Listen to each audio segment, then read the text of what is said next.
Hello everyone and welcome back to our channel Biology Impulse. Today in this session we are going to talk about chapter number 11 of class 12, that is biotechnology principles and processes.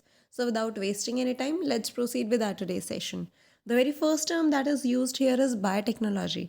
तो basically biotechnology एक ऐसी technique है जिसके अंदर हम living organisms का use करते हैं उनसे अलग अलग प्रोडक्ट्स और अलग अलग प्रोसेसेस को बनाने के लिए जो कि ह्यूमन बींग्स के लिए बेनिफिशियल हो, यानी कि हमारे फ़ायदे के लिए हम अलग अलग लिविंग ऑर्गेनिजम्स के अंदर मैनिपुलेशन करवाते हैं, चेंज कराते हैं. इसके कुछ एग्जाम्पल्स हैं. The very first one is test tube baby. Test tube baby in vitro fertilization का एक पार्ट है. इन विट्रो फर्टिलाइजेशन का मतलब होता है फर्टिलाइजेशन होना आउटसाइड द बॉडी. तो यहाँ पे जो गैमेट्स होते हैं उनका फ्यूजन होता है outside the body and then embryo को ट्रांसफ़र करवा दिया जाता है फीमेल यूट्रस के अंदर. तो first one is this.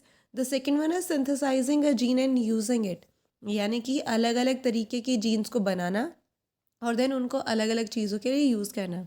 Then developing a vaccine, अलग अलग डिजीज़ के लिए वैक्सीन को डेवलप करना. फॉर एग्जांपल आज के टाइम पे हमारे पास कोविड की वैक्सीन है, पोलियो की वैक्सीन है, हेपेटाइटिस की वैक्सीन है.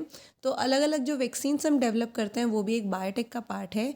And the last example is कि करेक्टिंग ए डिफेक्टिव जीन, यानी कि अगर हमारी बॉडी के अंदर किसी एंजाइम के लिए या किसी और चीज़ के लिए कोई जीन डिफेक्ट हो जाती है, ख़राब हो जाती है, तो उसको भी हम ठीक कर सकते हैं और ये प्रोसीजर भी बायोटेक का पार्ट है. अब जो एक फेडरेशन है that is EFB, European federation of biotechnology.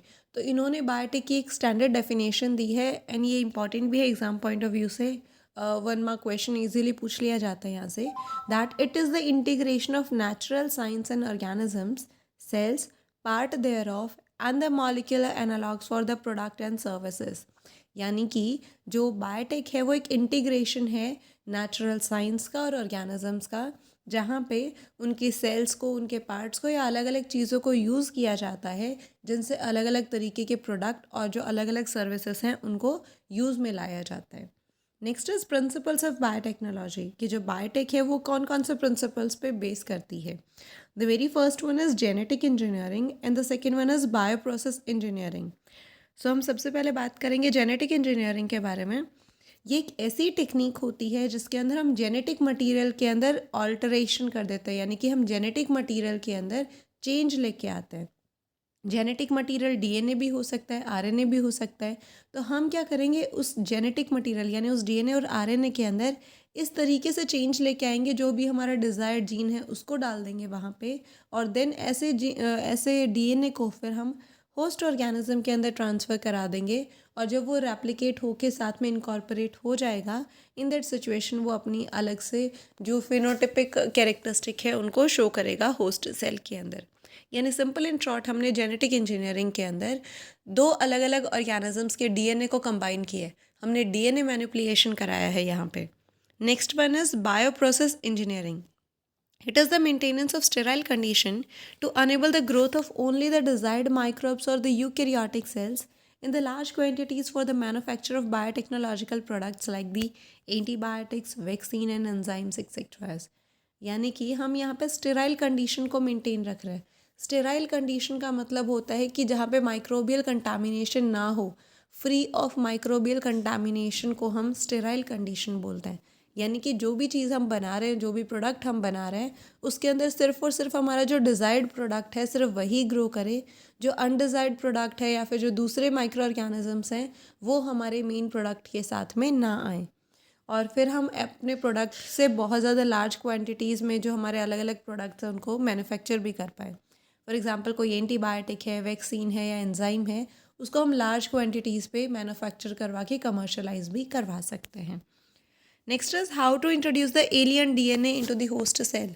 तो इसके बारे में हम बात करें तो सबसे पहली चीज़ है कि क्या अगर हमने किसी एलियन पीस ऑफ डीएनए या फिर जो फॉरेन पीस ऑफ डीएनए है उसको हमारे शरीर में कहीं भी डाल दिया तो क्या वो साथ में इनकॉर्पोरेट हो जाएगा. तो इसका आंसर होगा नहीं. हम किसी भी फॉरेन डीएनए को हमारी किसी भी सेल के अंदर ऐसे ही नहीं डाल सकता है. उसको डालने के लिए हमें एक पर्टिकुलर सीक्वेंस की ज़रूरत पड़ती है और उस पर्टिकुलर सीक्वेंस को हम बोलते हैं ओरिजिन ऑफ रेप्लिकेशन. तो ओरिजिन ऑफ रेप्लिकेशन बेसिकली एक ऐसा प्रोसेस है जहाँ से रेप्लिकेशन शुरू होता है. तो अगर हमने किसी भी एलियन पीस ऑफ डीएनए को हमारी होस्ट सेल के अंदर हमारे डीएनए के साथ मिलाना है, तो हमें सबसे पहले उसको लिंक कराना पड़ेगा ओरिजिन ऑफ रेप्लिकेशन के साथ। क्यों? क्योंकि ओरिजिन ऑफ रेप्लिकेशन एक ऐसी जगह है जहाँ से रेप्लिकेशन शुरू होता है। तो अगर हमने उसको ओरिजिन ऑफ रेप्लिकेशन के साथ लिंक करवा दिया तो वो रेप्लिकेट भी करेगा और फिर अपना नंबर भी बढ़ाएगा हमारी होस्ट ऑर्गेनिज्म के अंदर। अब ओरिजिन ऑफ रेप्लिकेशन की डेफिनेशन क्या होगी? So it is basically a sequence of it is a specific DNA sequence in a chromosome which is responsible for initiating the replication. यानी कि ओरिजिन ऑफ रेप्लिकेशन एक ऐसा स्पेसिफिक डीएनए सीक्वेंस है जो कि रेप्लिकेशन को स्टार्ट करने के लिए रिस्पॉन्सिबल होता है। तो अगर हमने किसी भी एलियन पीस ऑफ डीएनए को हमारे होस्ट सेल के अंदर इनकॉर्पोरेट कराना है तो हमें सबसे पहले उसको लिंक करना पड़ेगा ओरिजिन ऑफ रेप्लिकेशन के साथ। Next is cloning. It is the making identical copies of any template DNA. यानी कि कोई भी हमारा जो टेम्पलेट डीएनए है उसकी बहुत सारी आइडेंटिकल कॉपीज़ को बनाने का जो प्रोसीजर होता है उसको हम बोलते हैं क्लोनिंग। अब हम बात करते हैं the very first construction of R DNA कि जो सबसे पहला रिकम्बिनेंट डीएनए था वो कौन सा था, उसको कैसे कंस्ट्रक्ट करवाया गया था। आर डीएनए का बेसिक मतलब है रिकम्बिनेंट डीएनए। रिकम्बिनेंट नाम से पता चलता है कि जो चीज़ दोबारा से कंबाइन हुई हो। यानी कि हमने यहाँ क्या किया होगा, दो अलग अलग ऑर्गेनिजम्स का डीएनए लिया होगा। ये किसी ए ऑर्गेनिज्म का डीएनए किसी बी का डीएनए है और देन इनको आपस में जॉइन कर दिया होगा। तो अब ये जो नया डीएनए बना है जो कि दोनों ऑर्गेनिजम्स का है, 1 और 2 दोनों का है, तो ऐसे को हम बोलते हैं आर डीएनए। तो बेसिकली हम बायोटेक के अंदर इसी तरीके का जो आर डीएनए उसकी सिंथेसाइजेशन कराते हैं। जो पहला आर डीएनए था उसको बनाया था दो साइंटिस्ट ने जिनका नाम था Stanley Cohen and Herbert Boyer. साल था 1972 का। इन्होंने ये आर डीएनए बनाने के लिए एंटीबायोटिक रेजिस्टेंस जीन ली थी with a native plasmid of Salmonella typhi. एक बैक्टीरिया है जिसका नाम है सैल्मोनेला टाइफी और उसके अंदर जो एंटीबायोटिक रेजिस्टेंस जीन है उसकी मदद से उन्होंने उसका जो प्लाज्मिड था उसका यूज़ किया था और उसके प्लाज्मिड की मदद से ही उन्होंने जो फर्स्ट आर डीएनए था उसकी सिंथेसिस कराई थी। अब ये जो प्लाज्मिड है इसकी डेफिनेशन बहुत ज़रूरी है। It is the autonomously replicating circular extra chromosomal DNA. पहला ही है ऑटोनॉमसली रेप्लिकेटिंग, यानी कि एक ऐसा प्लाज्मिड है जो कि अपने आप रेप्लिकेट कर सकता है। It is circular. जितने भी प्रोकैरियोट्स होते हैं उनका जो डीएनए होता है वो सर्कुलर होता है, वहीं जो यूकैरियोट्स होते हैं उनका डीएनए लीनियर शेप का होता है। तो सर्कुलर है यानी कि प्रोकैरियोटिक ऑर्गेनिजम्स के अंदर पाया जाता है। And this is extra chromosomal DNA, यानी कि जो मेन जेनेटिक मटेरियल वाला जो डीएनए है हमारा जो कि न्यूक्लियस के अंदर है, उसके अलावा एक और डीएनए पाया जाता है प्रोकैरियोट्स के अंदर जिसको हम प्लाज्मिड बोलते हैं और उसके पास भी अपने आप रेप्लिकेट करने की एबिलिटी प्रेजेंट होती है। तो ये जो सेंटेंस है ये बहुत इंपॉर्टेंट है, बहुत सारे एग्जाम्स में पूछा जाता है। नेक्स्ट इज़ कि हमने उस कंस्ट्रक्शन के लिए कौन कौन से स्टेप्स का यूज़ किया था। सबसे पहले हमने क्या किया, आइसोलेट किया एंटीबायोटिक रेजिस्टेंस जीन को। यानी कि उस प्लाज्मिड के अंदर जो एंटीबायोटिक रेजिस्टेंस जीन थी हमने सबसे पहले उसको निकाला। उसको निकालने के लिए हमने सबसे पहले उस डीएनए को कट करना पड़ेगा। तो डीएनए को कट करने के लिए जिस चीज़ का यूज़ किया जाता है उसको हम रेस्ट्रिक्शन एंजाइम बोलते हैं। रेस्ट्रिक्शन एंजाइम्स को मॉलिक्यूलर सीजर्स के नाम से भी जाना जाता है। यानी कि मॉलिक्यूलर सीजर्स या फिर रेस्ट्रिक्शन एंजाइम ऐसे एंजाइम हैं जो कि डीएनए को कट करने का काम करता है। क्योंकि अगर हमने दो ऑर्गेनिजम्स के डीएनए को कंबाइन करना है तो सबसे पहले उनके डीएनए को कट करना पड़ेगा। तो उसको कट करने के लिए हम यूज़ करते हैं रेस्ट्रिक्शन एंजाइम्स का। ये जो रेस्ट्रिक्शन एंजाइम्स है ये डीएनए को कट करते हैं एट देयर स्पेसिफिक लोकेशन। यानी कि ये डीएनए की पूरी लेंथ को इंस्पेक्ट करते हैं, फिर जब उनको उनकी पर्टिकुलर स्पेसिफिक लोकेशन मिल जाती है तभी जाके वो डीएनए में कट लगाते हैं। ऐसा नहीं है कि वो डीएनए को कहीं से भी कट कर देते हो। उसके बाद ये जो कट पीस ऑफ डीएनए है इसको हमने लिंक कर दिया प्लाज्मिड डीएनए के साथ with the help of enzyme DNA ligase. यानी कि अगर हमारे पास अब ये दोनों डीएनए आ तो गए लेकिन उनको जॉइन भी तो करना पड़ेगा, तो उसको जॉइन करने के लिए हम जिस एंजाइम का यूज़ करते हैं उसको हम बोलते हैं डीएनए लाइगेज। ये हमारे यहाँ बिल्कुल फेविकॉल के जैसे फंक्शन करता है। फेविकॉल की मदद से हम दो चीज़ों को ऑब्जेक्ट्स को जोड़ सकते हैं, सेम वैसे ही अगर हमने दो डीएनए को आपस में जोड़ना है तो उसके लिए हम डीएनए लाइगेज का यूज़ करते हैं। नेक्स्ट इज कि plasmid DNA act as vector to transfer the piece of DNA attach to it. अब ये जो प्लाज्मिड डीएनए है ये एज अ वेक्टर काम करेगा। वेक्टर का मतलब होता है कैरियर, जो कि किसी चीज़ को एक से दूसरी लोकेशन के अंदर ट्रांसफ़र कराने का काम कराता है। When the DNA is transferred into E. coli, it can replicate using the new host DNA polymerase enzyme and making the multiple copies. और फिर जब हमने इस डीएनए को ट्रांसफ़र करा दिया ई कोलाई के अंदर, ई कोलाई ट्रांसफ़र इसिचीरिया कोलाई, अब ये उसके ओरिजिन ऑफ रेप्लिकेशन के साथ कंबाइन हो जाएगा और देन जाके रेप्लिकेट करेगा। जैसे ही ये रेप्लिकेट करेगा तो उस टाइम पे क्या होगा, मल्टीपल कॉपीज़ बन जाएंगी इसके डीएनए की। और जब रेप्लिकेशन होता है तो हमने ऑलरेडी 6th चैप्टर में पढ़ा हुआ है कि डीएनए पॉलीमरेज एंजाइम की ज़रूरत पड़ती है रेप्लिकेशन कराने के लिए।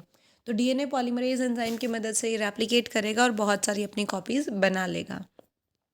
नेक्स्ट इज़ कि टूल्स फॉर rDNA टेक्नोलॉजी, यानी कि अगर हमने ये रिकम्बिनेंट डीएनए की टेक्नोलॉजी को यूज़ करना है तो उसके लिए हमें किस किस चीज़ की ज़रूरत पड़ेगी। The very first thing is restriction enzyme. Restriction enzyme किस चीज़ का काम है, डीएनए को कट करने का काम करता है। फिर हमें ज़रूरत पड़ेगी पॉलीमरेज एंजाइम की। पॉलीमरेज एंजाइम रेप्लिकेशन करवाने के दौरान मदद करवाता है। रेप्लिकेशन इसी एंजाइम की मदद से इनिशिएट होता है। That is ligase. लाइगेज का बेसिक फंक्शन होता है कि ये दो कट पीस ऑफ डीएनए को आपस में जॉइन करने का काम करता है। Then is vector. Vector carrier के जैसे काम करता है और जो rDNA है उसको होस्ट ऑर्गेनिज्म तक कैरी आउट करने का काम करता है। And the last one is host organism, जिसके अंदर अब हमारा ये जो rDNA है वो रेप्लिकेट करेगा और मल्टीपल कॉपीज़ बनाएगा। तो ये जितने भी टूल्स हैं rDNA के, हम एक एक करके इन डिटेल इनकी बात करेंगे। The very first one is restriction enzyme. तो 1963 में दो एंजाइम्स को आइसोलेट किया गया था जो कि रिस्पॉन्सिबल थे बैक्टीरियोफाज की ग्रोथ को रोकने के लिए इन ई कोलाई। यानी कि ई कोलाई को अफेक्ट करती है बैक्टीरियोफाज। बैक्टीरियोफाज ऐसी वायरसेस होती हैं जो कि बैक्टीरिया को इन्फेक्ट करती हैं और जो ई कोलाई है वो एक बैक्टीरिया है। तो हमने 1963 में ऐसे दो एंजाइम्स को आइसोलेट किया था जो कि ई कोलाई के अंदर बैक्टीरियोफाज की ग्रोथ को रेस्ट्रिक्ट कर रही थी, रोक रही थी। जो इनमें से एक एंजाइम था वो तो डीएनए के अंदर मिथाइल ग्रुप को ऐड करवा रहा था और जो दूसरा एंजाइम था वो डीएनए को कट करने का काम कर रहा था। ये जो दूसरा एंजाइम था जो कि डीएनए को कट कर रहा था, इसको हमने नाम दिया था रेस्ट्रिक्शन एंडोन्यूक्लिएज। जो सबसे पहला रेस्ट्रिक्शन एंडोन्यूक्लिएज था दैट वाज HindII। ये इंपॉर्टेंट है। जो HindII है, it cut the DNA at a particular point by recognizing a specific sequence of 6 base pair known as recognition sequence. यानी कि जो रेस्ट्रिक्शन एंडोन्यूक्लियस होते हैं वो डीएनए के अंदर ऐसा नहीं है कि कहीं भी कट लगा देंगे। वो अपनी 6 बेस पेयर की अपनी एक पर्टिकुलर डीएनए सीक्वेंस को ढूंढेगा डीएनए की लेंथ के अंदर, और जब उसको वो 6 बेस पेयर की लेंथ मिलेगी तभी जाके वो उस जगह पे कट लगाएगा। अब ये जो 6 बेस पेयर की जो सीक्वेंस है इसी को बोला जाता है रिकॉग्निशन सीक्वेंस। यानी कि सिंपल एंड शॉर्ट में ये सबसे पहले अपनी रिकॉग्निशन सीक्वेंस ढूंढेंगे। जब उनको वो रिकॉग्निशन सीक्वेंस मिलेगी तभी जाके वो उस पर कट लगाएंगे। Today, more than 900 restriction enzymes are known which are isolated from over 230 strains.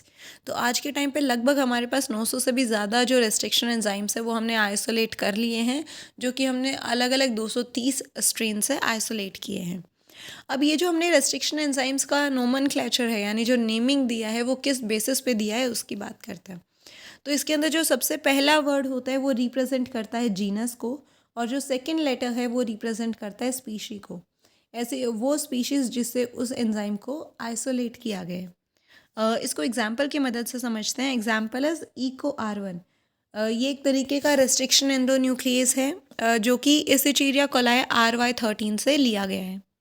इसके अंदर जो ई है वो स्टैंड करता है जीनस के लिए, जैसे कि अभी हमने बात करी थी, और इसका जीनस है Escherichia. Next is CO, that is stand for species and answer is coli. R stand करता है स्ट्रेन के लिए, दैट इज RY। और जो 1 है वो है रोमन नंबर जो कि ऑर्डर ऑफ आइसोलेशन है, या फिर आप बोल सकते हो कि ये ऑर्डर ऑफ डिस्कवरी है जो कि उस बैक्टीरिया से करी गई थी। यानी कि किस ऑर्डर में उस बैक्टीरिया से इस एंजाइम की रिकवरी हुई थी या फिर डिस्कवरी हुई थी, ये उस रोमन नंबर को रिप्रेजेंट करता है। तो ये इंपॉर्टेंट है, नोमेनक्लेचर बहुत बार पूछा जाता है रेस्ट्रिक्शन एंजाइम्स का। नेक्स्ट इसके जो रिस्ट्रिक्शन एंजाइम है ये बिलोंग करता है एक क्लास से जिसका नाम है न्यूक्लिएज, यानी कि एक हायर क्लास से बिलोंग करता है जिसको हम न्यूक्लिएजेस बोलते हैं। तो बेसिकली न्यूक्लिएजेस दो तरीके के होते हैं, एक होता है एक्सो न्यूक्लिएज और दूसरा है एंडो न्यूक्लिएज। जो एक्सो न्यूक्लिएज है वो डीएनए के अंदर से न्यूक्लियोटाइड्स को रिमूव करता है बिल्कुल एंड से, यानी कि हमें हमें पता है कि जो डीएनए है वो एक पॉलीन्यूक्लियोटाइड चेन है, यानी कि बहुत सारे न्यूक्लियोटाइड्स आपस में लिंक्ड हैं डीएनए के अंदर। न्यूक्लियोटाइड्स के अंदर जो न्यूक्लियोसाइड प्लस फॉस्फेट जब कंबाइन होता है तो उसकी मदद से न्यूक्लियोसाइड बनता है। तो जो एक्सोन्यूक्लियस है वो डीएनए के बिल्कुल लास्ट से एंड से जो न्यूक्लियोटाइड्स है उनको रिमूव करने का काम करता है। वहीं जो एंडोन्यूक्लियस है वो अपनी एक स्पेसिफिक रिकॉग्निशन सीक्वेंस को ढूंढता है और तभी जाके डीएनए के ऊपर कट लगाता है। Once the restriction enzyme finds its recognition sequence, it bind to the DNA and cut the strands at the specific point in the sugar phosphate backbone. यानी कि जब रेस्ट्रिक्शन एंजाइम को अपनी रिकॉग्निशन सीक्वेंस मिल जाती है तो वो डीएनए के साथ बाइंड कर जाता है और जो डीएनए के स्ट्रैंड्स हैं उनको कट कर देता है eight there specific location in their sugar phosphate backbone. जो ये रिकॉग्नाइज करता है अपनी सीक्वेंस को वो बेसिकली एक पैलिंड्रोमिक सीक्वेंस होती है। पैलिंड्रोमिक सीक्वेंस एक ऐसी डीएनए सीक्वेंस होती है जिसको सेम रीड किया जाता है दोनों स्ट्रैंड से जब रीडिंग की ओरिएंटेशन सेम रखी जाए। इसको समझने का बिल्कुल बेसिक एग्जांपल है ये वाली सीक्वेंस। यहाँ पे 5' to 3' जो सीक्वेंस बेस पेयर है दैट इज़ GAATTC। अगर हम इसको जो दूसरा स्ट्रैंड है इससे भी अगर इसको रीड करेंगे तो सेम रीड किया जाएगा GAATTC, यानी कि जिनको हम फॉरवर्ड या बैकवर्ड सेम रीड कर सकते हैं ऐसी सीक्वेंसेस को हम पैलिंड्रोमिक सीक्वेंस बोलते हैं। ये जो रेस्ट्रिक्शन एंजाइम्स हैं ये बिल्कुल अपनी रिकॉग्निशन सीक्वेंस के बीच में कट नहीं लगाते हैं, यानी कि ऐसा नहीं है कि वो जो आ रही है वो इसको यहाँ से कट नहीं करेगा, वो उसको अवे फ्रॉम द सेंटर यानी सेंटर से दूर कट करेगा, या तो यहाँ से कट कर सकता है लेकिन सेम बेस पेयर के बीच में कट करेगा, यानी सेंटर से भी नहीं करेगा, अवे फ्रॉम सेंटर करेगा। और इसके साथ साथ जो यहाँ से भी कट करेगा दोनों स्ट्रैंड के अंदर सेम बेसिस के साथ वो उसको कट करेगा। ऐसा नहीं है कि यहाँ पे तो इसने जी के बाद कट कर दिया और ऊपर वाले के अंदर वो ए के बीच में कट करे, ऐसा नहीं होता है। नेक्स्ट इज कि जब ये कट होता है तो उसकी वजह से कुछ ओवर हैंगिंग स्ट्रैचेस रह जाते हैं जिनको हम बोलते हैं स्टिकी एंड्स। और ये जो स्टिकी एंड्स हैं इनको ये नाम इसलिए दिया गया है क्योंकि ये हाइड्रोजन बॉन्ड की फॉर्मेशन करते हैं with their complementary cut counterparts. हमें पता है कि जो बेस पेयर्स होते हैं वो एक दूसरे के साथ हाइड्रोजन बॉन्डिंग की मदद से जुड़े हुए होते हैं। जो ए और टी होता है उसके बीच में डबल बॉन्ड प्रेजेंट होता है, वहीं जो सी और जी बेस पेयर्स हैं उनके बीच में ट्रिपल बॉन्ड प्रेजेंट होता है। तो ये जो स्टिकी एंड्स बन रहे हैं इनकी मदद से जो डीएनए लाइगेज ने फंक्शन करना है वो बहुत ज़्यादा आसान हो जाता है और ये इजीली डीएनए फ्रेगमेंट्स को ज्वाइन कर देते हैं। अब एक बार हम इसी चीज़ को जो रेस्ट्रिक्शन एंजाइम का फंक्शन है इसको डायग्रामेटिक रिप्रेजेंटेशन की मदद से समझ लेते हैं। तो ये हमारा कोई वेक्टर डीएनए है और ये हमारा फॉरेन डीएनए है। अब हमने यहाँ पे क्या किया, कट लगवाना है कौन सा रेस्ट्रिक्शन एंडोन्यूक्लियस से, इको R1 से। हमें अगर इन दोनों डीएनए को ज्वाइन करना है आपस में तो सबसे पहले इनको कट करना पड़ेगा और कट करने के लिए हमने इको R1 का यूज़ किया है। हमें पता है इको R1 अपनी रिकॉग्निशन सीक्वेंस पे ही कट लगाता है। इसके रिकॉग्निशन सीक्वेंस है GAATTC, जिसके बारे में अभी हमने भी बात करी थी पैलिंड्रोमिक सीक्वेंस में। तो इसने वेक्टर डीएनए के अंदर भी वही सीक्वेंस ढूंढी और फॉरेन डीएनए के अंदर भी सेम सीक्वेंस ढूंढी। अब ये इसके ऊपर कट लगाएगा तो हमने बोला था कि ये सेंटर पे कट नहीं लगाता है, away from the centre cut लगाता है और सेम बेसिस के बीच में कट लगाता है दोनों स्ट्रैंड्स के अंदर। तो यहाँ भी इसने क्या किया, जी के बाद कट लगाया और ऊपर वाले स्ट्रैंड के अंदर भी उसने जी के बाद कट लगाया। सेम चीज़ इन्होंने फॉरेन डीएनए के साथ भी करी, यहाँ भी इन्होंने जी के बाद कट लगाया और यहाँ पे भी इन्होंने जी के बाद कट लगाया। अब यहाँ से जैसे ही इन्होंने यहाँ पे कट किया तो अगर यहाँ से कट किया है इसने तो ये जो बाकी की सारा डीएनए सीक्वेंस से रिमूव आउट हो जाएगा। अगर इसने यहाँ से कट किया है तो ये वाला सारा सीक्वेंस बच जाएगा और ये वाला जो जी है वो रिमूव आउट हो जाएगा। सेम चीज़ यहाँ पे हुई कि ये जो जी है ये तो रह गया, बाकी का जो सीक्वेंस था वो यहाँ से रिमूव आउट हो गया और नीचे वाले स्ट्रैंड के साथ भी ये जो बाकी वाला सीक्वेंस था ये रह गया, यहाँ से कट लगाया था तो ये जो जी था वो रिमूव आउट हो गया। सेम सिचुएशन हमारे फॉरेन डीएनए के साथ भी हुई है यहाँ पे।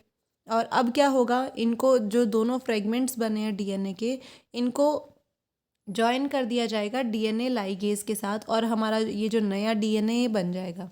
अब ये जो हमारे पास न्यू डीएनए आया है इसको हम आरडीएनए बोलेंगे, क्योंकि यहाँ पे 2 ऑर्गेनिजम्स का जो डीएनए है वो कंबाइन है। अब इन्होंने away from the centre cut लगाया है, तो इसकी वजह से ये जो ओवर हैंगिंग जो स्ट्रक्चर्स बच गए हैं इनको हम बोलते हैं स्टिकी एंड्स।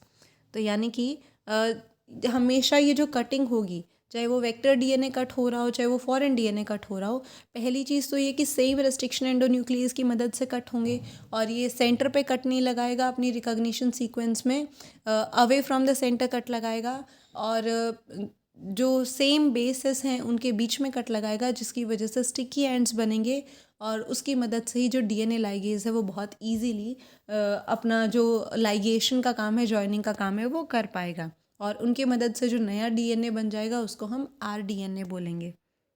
अब हम लोग एक बार इसकी पूरी टेक्नोलॉजी समझ लेते हैं कि हमने कैसे जो नया ऑर्गेनिज्म है वो बनाया। तो हमने सबसे पहले फॉरेन डीएनए था, और ये हमारा वेक्टर डीएनए था।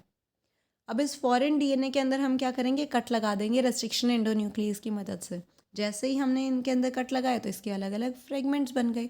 सेम चीज़ हमने वेक्टर डीएनए के साथ भी करी, यहाँ पे भी हमने कट लगा दिया, जिसकी मदद से यहाँ पे भी फ्रेगमेंट्स बन गए।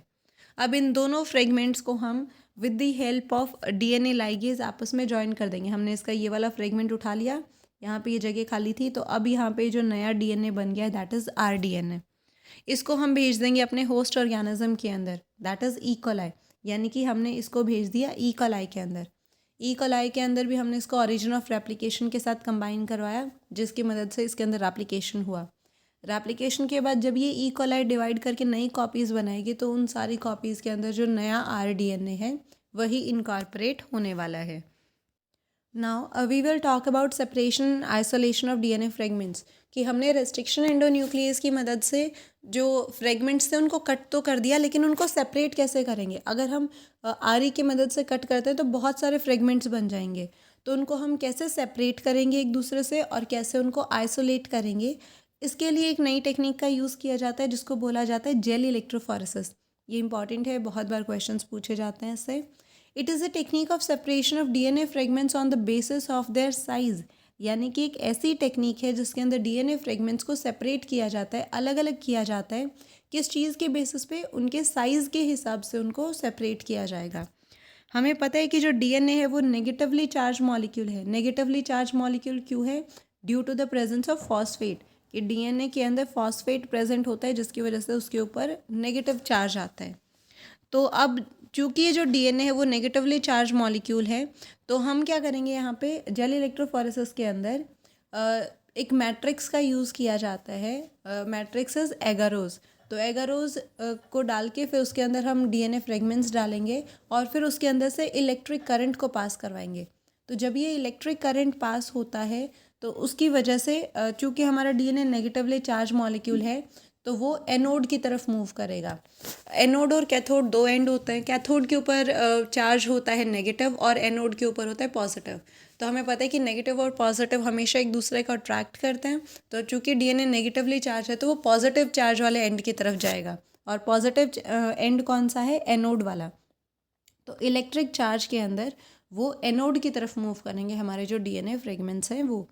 अब इसको कराने के लिए जो मैट्रिक्स का यूज़ किया जाता है उसको हम बोलते हैं एगारोज, और जो एगारोज है उसको सीवीड से एक्सट्रैक्ट किया गया है। जो डीएनए फ्रेगमेंट्स हैं वो सेपरेट होंगे on the basis of their size, sieving effect provided by the gel electrophoresis. यानी कि जो मैट्रिक्स है उसके अंदर से जब ये पास कर रहे होंगे तो उनके अंदर जो मॉलिक्यूल्स हैं वो अपने साइज़ के बेसिस पे अब सेपरेट होंगे। जितना छोटा फ्रेगमेंट का साइज़ होगा उतना जल्दी वो मूव करेगा। ये लाइन बहुत इंपॉर्टेंट है एनसीईआरटी की, बहुत सारे क्वेश्चन यहाँ से पूछे जाते हैं कि जितना छोटा फ्रेगमेंट होगा उतना इजीली वो आगे की तरफ मूव करेगा, जितना बड़ा फ्रेगमेंट होगा उतना ही वो स्टार्टिंग पॉइंट के पास ही रह जाएगा। अब जो डीएनए के फ्रेगमेंट्स हैं उनको विजुअलाइज कैसे किया जाएगा, यानी उनको देखा कैसे जाए। So the DNA fragments are then stained with the dye known as ethidium bromide. यानी कि अगर हमने उन डीएनए फ्रेगमेंट्स को देखना है तो उसके लिए हम एक डाई का यूज़ करते हैं। उस डाई का नाम है इथीडियम ब्रोमाइड। इथीडियम ब्रोमाइड के साथ अब इस डीएनए को हम स्ट्रेन करेंगे, और स्ट्रेन करने के बाद हम यहाँ पे यूवी एक्सपोजर देंगे। यूवी एक्सपोजर देना इसलिए ज़रूरी है क्योंकि हम विजिबल ब्राइट लाइट के अंदर इनको नहीं देख पाएंगे, तो इसीलिए हम यूवी एक्सपोजर देंगे। और जब ये किया जाएगा तो उसकी मदद से हमें ऑरेंज कलर के जो बैंड्स हैं वो देखने को मिलेंगे। ये तीनों चीज़ें बहुत इंपॉर्टेंट है कि हमने विजुअलाइजेशन के लिए क्या किया। सबसे पहले स्ट्रेनिंग कराई। स्ट्रेनिंग कौन से डाई की मदद से हुई? इथीडियम ब्रोमाइड की वजह से हुई। उसके बाद हमने यूवी एक्सपोजर दिया वहाँ पे, जिसकी वजह से हमें ऑरेंज कलर के जो बैंड्स हैं वो देखने को मिले हैं। The separated DNA fragments are cut from the agarose gel and extracted from the gel piece, and this step is known as elution। यानी कि अब ये जो सेपरेटेड डीएनए फ्रेगमेंट्स हैं इनको इस जेल से कट कर लिया जाएगा और इस प्रोसीजर को हम बोलते हैं इल्यूशन। एक बार हम जेल इलेक्ट्रोफोरेसिस को उसके डायग्राम की मदद से देख लेते हैं। ये एक जेल इलेक्ट्रोफोरेसिस की मशीन है।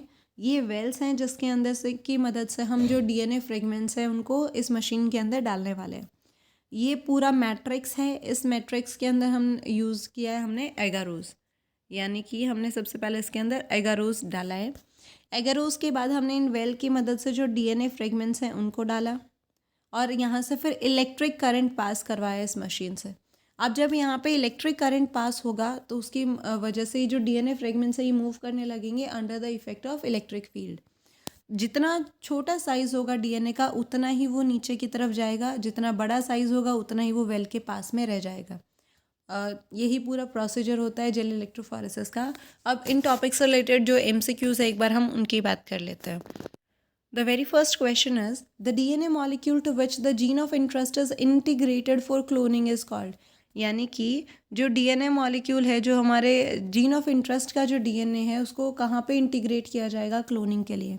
The answer will be vector, कि हम उसको वेक्टर की मदद से कैरी आउट करने का, कैरियर का काम करवाएगा। The answer will be a vector. Next question is, the cutting of DNA at the specific location became possible with the discovery of.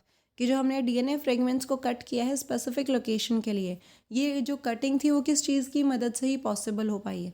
Answer is restriction enzymes. हमें पता है कि जो रेस्ट्रिक्शन एंजाइम्स उनको मॉलिक्यूलर सीजर भी बोला जाता है और वो DNA को स्पेसिफिक लोकेशन से कट करने का काम करते हैं। Next question is, which of the following is a case of wrong matching. कि इनमें से कौन सा जो आंसर है वो गलत है? The correct answer will be vector DNA that is site for the tRNA synthesis. कि ये बोल रहा है कि जो वेक्टर DNA है वो tRNA के सिंथेसिस की साइट है, तो ये बिल्कुल गलत है। वेक्टर DNA इस पे कहीं भी tRNA सिंथेसिस नहीं होता है। Vector DNA carry out carrier का काम करता है, ना कि tRNA को सिंथेसाइज कराने का। Next question is, which of the following technique made it possible to genetically engineer the living organisms. की कौन सी टेक्निक थी जिसकी मदद से हम जेनेटिकली अलग अलग ऑर्गेनिजम्स के अंदर मैनिपुलेशन करवा पाए? The answer is recombinant DNA technique. The next question is, which of the following are used in the gene cloning. की जीन को क्लोन करने के लिए कौन से ऑर्गेनिज्म का यूज़ किया जाता है? The answer is plasmid. Plasmid की डेफिनेशन थी autonomously replicating circular extra chromosomal DNA। Next question is, the bacteria genetically used for genetic engineering is. यानी कि कौन सा बैक्टीरिया जेनेटिक इंजीनियरिंग में सबसे ज़्यादा यूज़ होता है? The answer is agrobacterium. Next question is, choose the correct pair from the following. यानी कि इनमें से जो करेक्ट पेयर है आपको उसको चूज़ करना है। The answer will be ligase that is join the 2 DNA molecules. यानी कि जो लाइगेज है वो अलग अलग 2 DNA के मॉलिक्यूल्स को जॉइन करने का काम करता है। वहीं जो दूसरा ऑप्शन था दैट इज़ पॉलीमरेज, तो वो DNA फ्रेगमेंट्स को कट करने का काम नहीं करता, ये रेप्लिकेशन में हेल्प कराता है। जो न्यूक्लियेजेस हैं वो 2 DNA स्ट्रैंड्स को सेपरेट कभी भी नहीं करते हैं। एक्सो और एंडो न्यूक्लियस हमने ऑलरेडी बात करी थी, जो कि DNA को कट करने का काम कर रहे थे। एक्सोन्यूक्लियस एंड से कट कर रहा था और एंडोन्यूक्लियस अपनी स्पेसिफिक रिकॉग्निशन सीक्वेंस पे कट कर रहा था। और जो एक्सोन्यूक्लियस है वो स्पेसिफिक पोजीशन पे कट नहीं करता, वो from the end of the strand cut करता है, न्यूक्लियोटाइड्स को रिमूव कराता है। Next question is, in the gel electrophoresis the separated DNA fragments can be visualised with the help of. The correct answer is ethidium bromide in the UV radiation. अभी अभी हमने पढ़ा था कि अगर हमने DNA फ्रेगमेंट्स को देखना है तो उसको हमें पहले डाई करना पड़ेगा इथीडियम ब्रोमाइड की मदद से, और देन जाके UV एक्सपोजर करेंगे तो हमें ऑरेंज कलर के बैंड दिखाई देंगे। Next question is, the DNA fragments are. The correct answer is negatively charge, कि जो डीएनए वो नेगेटिवली चार्ज होता है due to the presence of phosphorus या फिर phosphate. Next question is what is the criteria for the DNA fragments movement on the agarose gel during the gel electrophoresis, यानी कि जो DNA fragments मूव कर रहे हैं उनके लिए क्या क्राइटेरिया है, किस तरीके से वो वर्क करते हैं, फंक्शन मूव आउट करता है। द करेक्ट आंसर है smaller the DNA fragment further it will move, यानी कि जितना छोटा DNA फ्रेगमेंट है उतना ही वो आगे की तरफ मूव करेगा। So that's all for today. If you have liked our video, then please do not forget to like, share and subscribe our channel. Also, you can tell us your views in our comment section as well. Thank you so much.